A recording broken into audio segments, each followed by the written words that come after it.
నారా చంద్రబాబు నాయుడు అనే నేను శాసనం ద్వారా నిర్మితమైన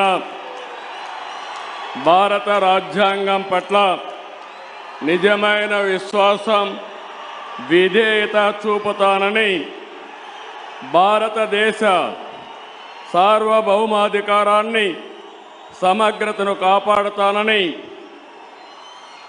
ఆంధ్రప్రదేశ్ రాష్ట్ర ముఖ్యమంత్రిగా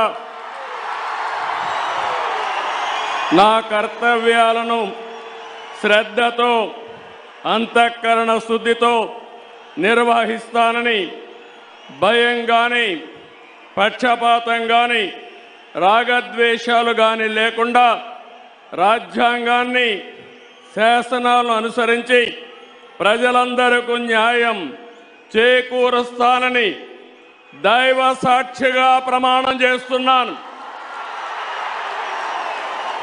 నేను నారా చంద్రబాబు నాయుడు అనే నేను ఆంధ్రప్రదేశ్ రాష్ట్ర ముఖ్యమంత్రిగా నా పరిశీలనకు వచ్చిన లేదా నాకు తెలియవచ్చిన ఏ విషయాన్ని నా కర్తవ్యాలను సక్రమంగా నిర్వహించేందుకు అవసరమైన మేరకు తప్ప ప్రత్యక్షంగా కానీ పరోక్షంగా కానీ ఏ వ్యక్తికి లేదా వ్యక్తులకు తెలియపరచనని లేదా వెల్లడించని దైవ సాక్షిగా ప్రమాణం చేస్తున్నాను.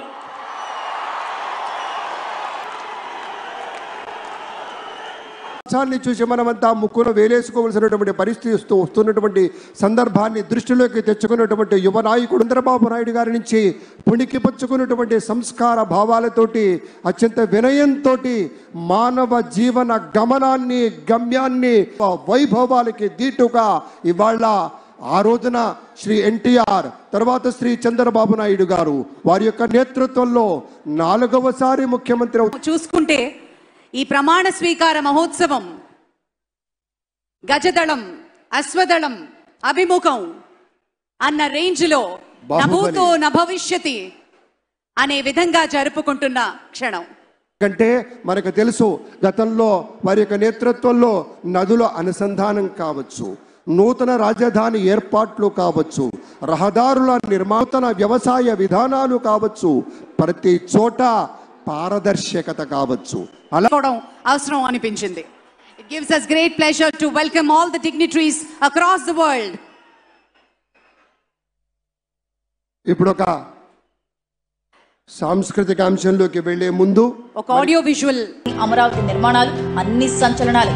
కియా వంటి పరిశ్రమలను తెచ్చి ఆంధ్రప్రదేశ్ రాష్ట్ర వ్యాప్తంగా నాటిన పారిశ్రామిక అభివృద్ధి బీజాలు అభివృద్ధి వికేంద్రీకరణకు, సంపద సృష్టికి తార్కాణాలు.